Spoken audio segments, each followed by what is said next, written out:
And we go to set number 2, which is on ZanDarke Caverns. Remember, for ZanDarke, this is actually his favorite map. So as he is down 1 set, the good news is that he is on a map that he enjoys playing on. Down at the 7 o'clock corner, bottom left, OGS Gon. OGS Gon. And of course, ZanDarke is opposite him in the upper right as the red Protoss.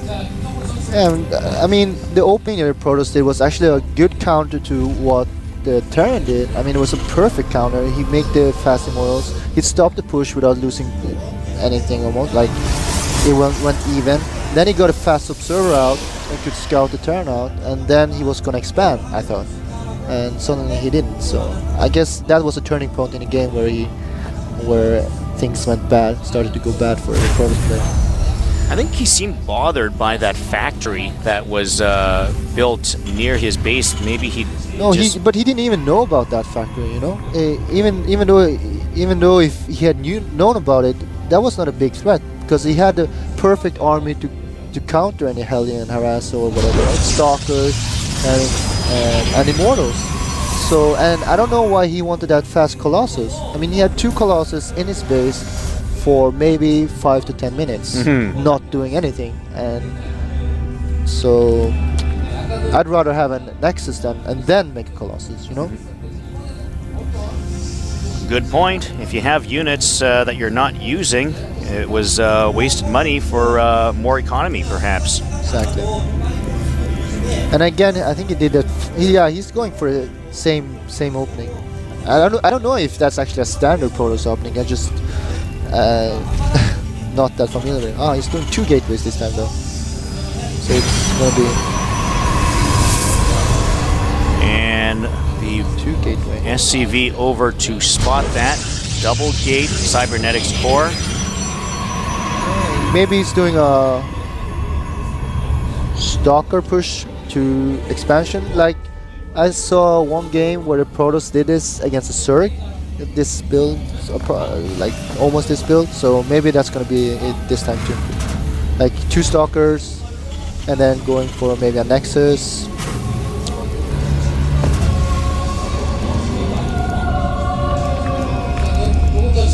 Pylon hidden over in the corner, giving different options as to where his buildings might be. Zealot chasing down the SCV. Well, when he's making that Zealot, I'm not so sure anymore. I think he might just go for an all-in attack or something. Then I'm confused. Well, Stalker is out now, and no more need to worry about the SCV. 2 Stalkers, 1 Zealot. Yeah, he's going for it.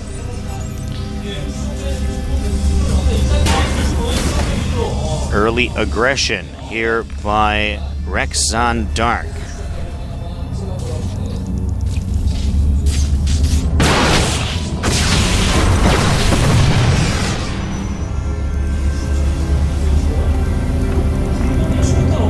Hellion out for Gun.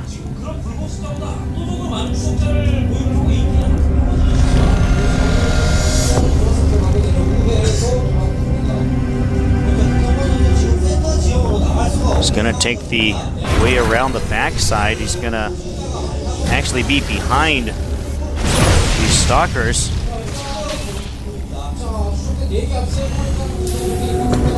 Hellion cutting off the choke point.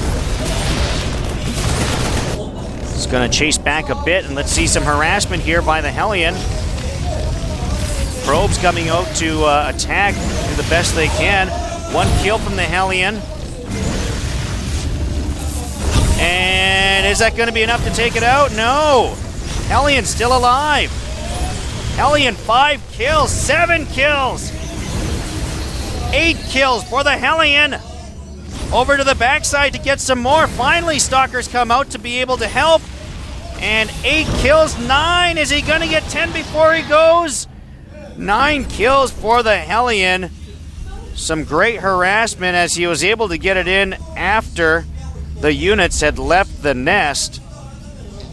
Yeah, but still that harass was so detrimental for the Protoss player. I mean, it was a perfect timing. He was just about to get the warp gates up, so he couldn't make any units, and his whole army was still containing him. So the basic idea of the Protoss was to try to contain the Terran, so he couldn't do that Hellion harass and then expand, right? But I was watching all the time what the Protoss was doing, and he had like 600 missiles, like everything went really bad for him. So right now I think the Terran has a big advantage. Working on a starport as well.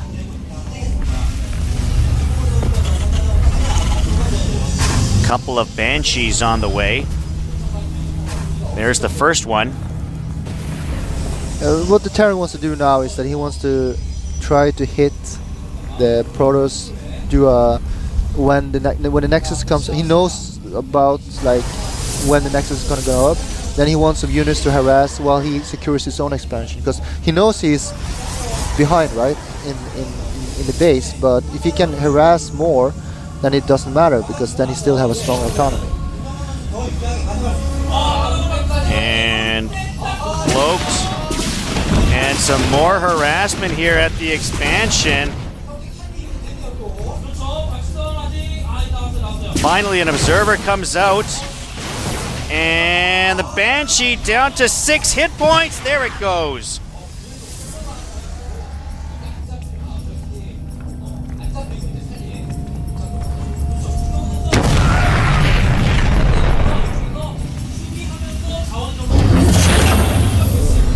So you see, even though he got his Nexus up sooner than the Terran, right? Just because the Terran has been so successful with his harass, his worker count is higher and his income is higher. So actually right now Terran is ahead economically as well, as won like every skirmish, like killed so many probes. Raven out as well for Gon. Another Banshee on the way. 4 sentries there for ZanDarke. Looks like we're gonna hit a action lull for a bit. Oh, maybe check that, as we're gonna see some more Banshee harassment here. Into the main and spotted. Just gonna scout what's the next plan for the Protoss. Is he going Templar tech? Is he going for Colossus? And right now he didn't spot anything that could be a Templar tech, so I guess he will go a big bio ball and just push out.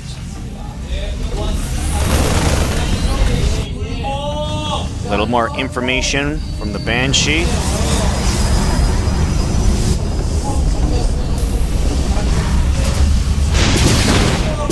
A little more harassment. Finally chased away.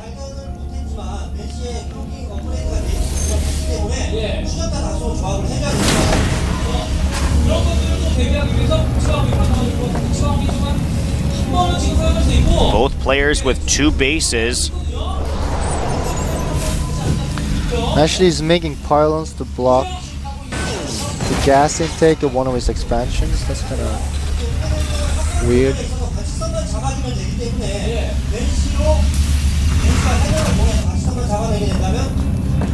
Terran slightly ahead in unit count. Actually, back and forth. They're actually pretty even right now.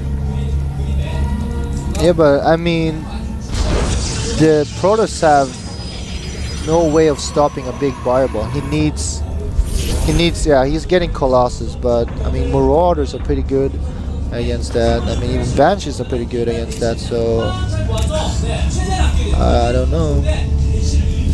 Banshee coming in to take another look. I would really like to see some high Templar in there unspotted, and some more kills, up to 4 kills now. 5 make it. 6 kills for this Banshee. 7, 8. Finally, Stalkers come over. 9 kills, 10 before it's taken out. Oh, and there it goes. 10 kills for that Banshee, and the harassment keeps on coming. Yeah, I mean he has lost like 20 probes. Still, he is up 1 probe though. It's pretty funny, yeah, it's the Terran has played really good. Like always keeping the harass up, always being that aggressive. Yeah. And now he's gonna move out. And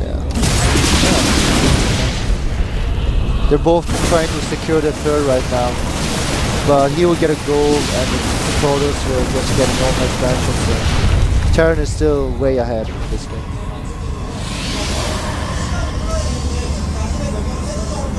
Well, here come the forces of Kon.